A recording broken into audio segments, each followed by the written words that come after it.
Hello guys, thanks for watching this video. The idea that I had of making this series is actually having a better use of my additional free time that I have this last days, and also getting a perspective from friends that I have going to different sectors after graduation. So I hope you enjoy and you can learn something. And today I have here with me Waina Landauro. He's an MBA 2020 IESE graduate. He worked at Google this last summer. He also developed two very nice initiatives. One of them is the IESEMBA.com blog. Another one is is the business game called The Nest Consultant. It's very funny. If you're a consultant, you should definitely check it out. Thanks for being here, Waina. My pleasure, Tulio. Thank you. Thanks. So the way we're going to do this, basically, I'm going to go over some information on the sector. As I said, today we're going to talk about tech. And after this, I'm going to give the word to Waina. He's going to answer a little bit of my question that I believe it's going to be nice to understand what's going to happen with the sector after the COVID crisis. In order to start, let me remove Waina for a second. The way we're looking at this is basically watching in different sectors that are part of these industries and understand how they have been growing in last years. So when we look, for example, in the newer ones like data centers and enterprise softwares, they actually been showing strong growth.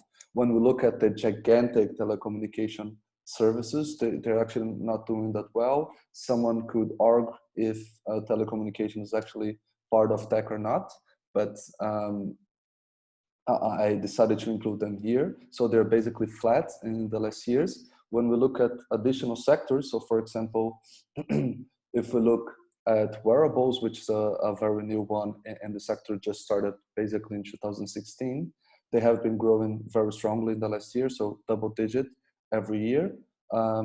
And another two sectors that were very important in order to make this sector growth, like the semiconductors and the smartphones, especially the semiconductors, they kind of indicate if the sector is growing or not. They have been growing consistently and above the average economy in the world. So it seems that the sector in general is doing well. Another way of looking at this is actually looking at what they call the big techs, so the FAMG. And when we look at them, we actually have very, very strong results in the last year, especially, and Facebook, Amazon, and Google were seen as the most innovative ones in these last years. But even at the gigantic Apple and Microsoft, which is one of the oldest here, they have actually been doing pretty well. So apparently for these companies, it's still even better than from the sectors itself. Companies have been developed and growing these last years. In a sense, to have understand how these companies are doing actually after the crisis, I brought here a little bit of the data of the stocks. So when we look at them, we saw that comparing 1st of January and March 15, they all have been impacted and pushed back by the crisis. So they all decreased their values. Some of them a little bit more than others, like Microsoft was the one that suffered the most. But when we compare that with the market, which would be a comparison, for example, with the S&P 500, we saw that they actually didn't suffer as much as the general market. So they're actually not doing that. They're actually not being that much impacted by the crisis, at least not until this point. And when we look in their initiatives, it's actually all of those big techs, they're moving to the health tech sector. So Amazon recently have released that they're working on they're investing in R&D to work against the common flu. Google and the Alphabet conglomerates, they have a whole part of the company just for health tech, and Apple, which is one of the leaders in the wearables, which is definitely a sector that's going to be important and going to bring some innovation during this crisis. So all of those big companies that were totally focused in tech, they've been more and more going and investing money in the health tech sector. And I believe we're going to be watching this movement in the next years. Before we close, I believe it would be interesting to have a view on some of the trends that were already impacting this sector and making the changes. One of them is the wearables and personal assistant that I believe you're pretty aware of their impact. IoT and 5G, which we know that they're going to have a huge impact, but it's still happening. We're not sure how fair this impact is going to be. Some analysts indicate that in the health tech sector, we'll start seeing a new wave of innovation with CRISPR, gene mapping, and also prediction of diseases. On the other side, blockchain, it's in the phase that most analysts believe now they're going to prove to which extent they're going to impact this market. Autonomous vehicles is also something that is expected to have huge impact these last years, not exactly in the individual transport, but also in some industries like freight and mail companies, we're also going to see some uses. And even in agriculture, which was a sector that was maybe a little bit less impacted than other sectors, we are seeing a lot of innovation this last year with AI, live sensors, vertical farming. So it's a sector that is spreading and it's affecting other industries. So for sure, even before the crisis, we were seeing a lot of things.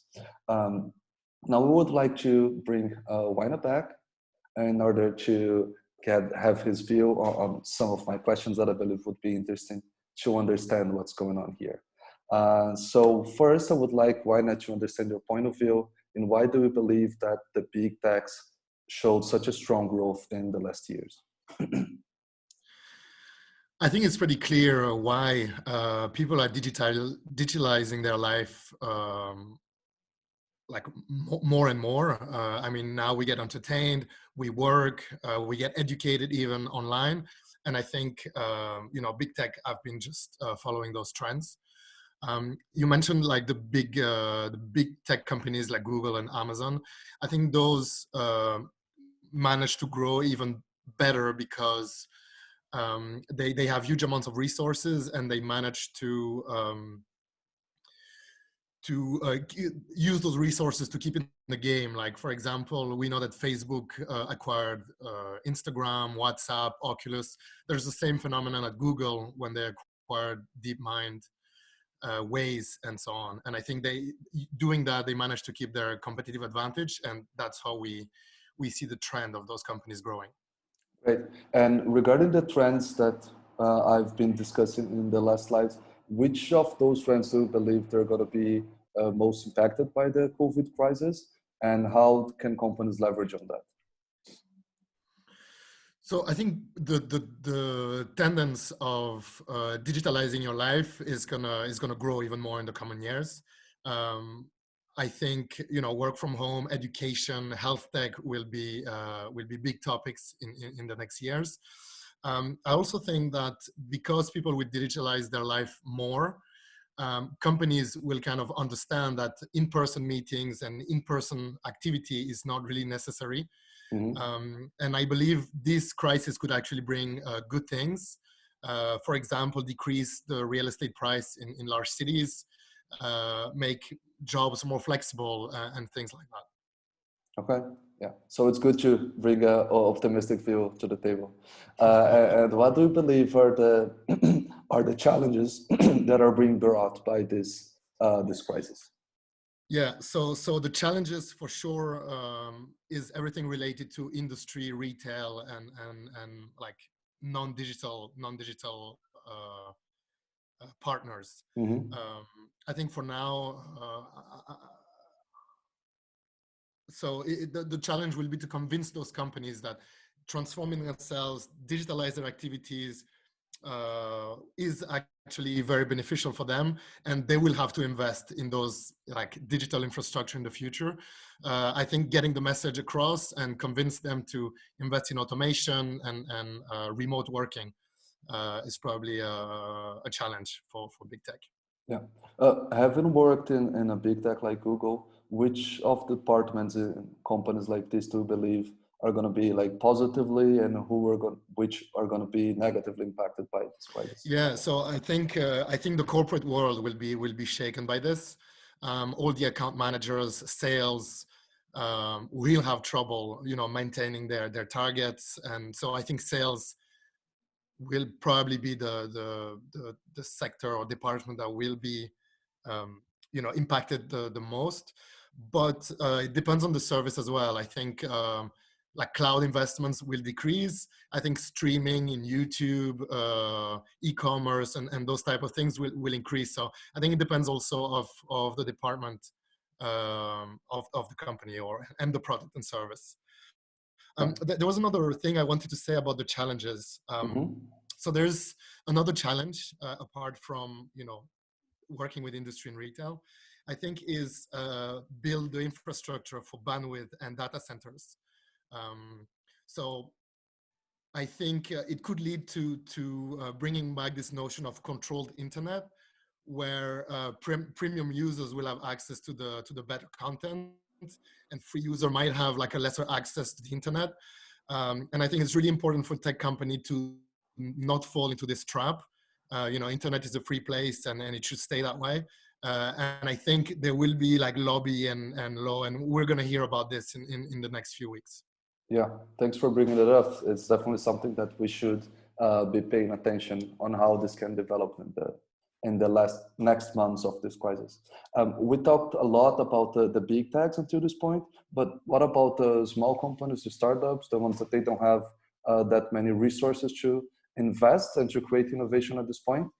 This whole thing it's more of a threat or of an opportunity?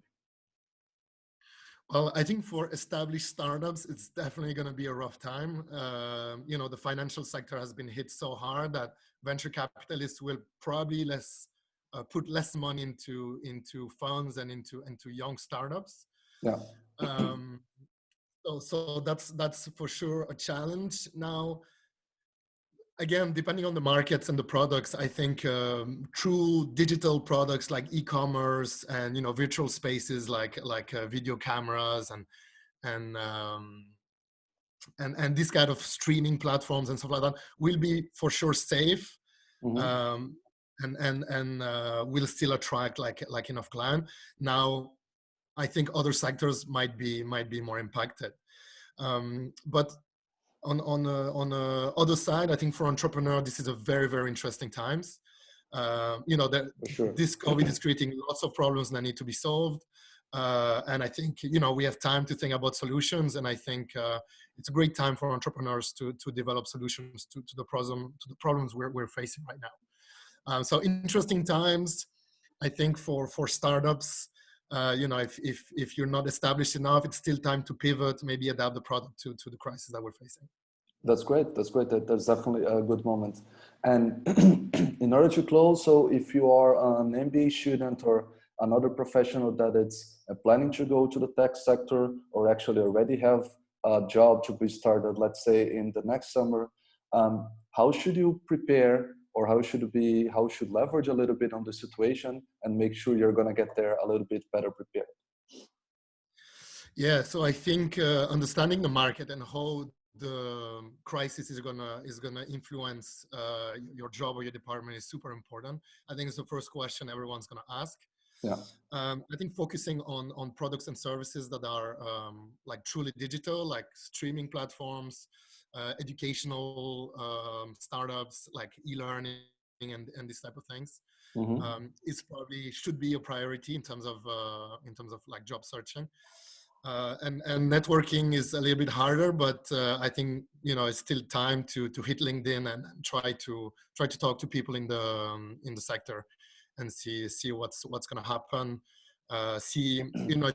It's interesting to know which companies are freezing their hiring or not, and getting there, trying to understand what's happening, I think would be my advice. Yeah.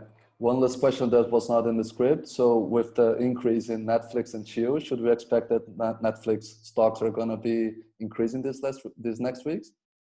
Yeah, for sure. I think we've seen a lot of activity from the streaming platforms. Yeah. YouTube has been a huge help into getting official messages across and WHO message across. That they're trying to organize also like educational platforms. I think there will be a lot of things coming from that space.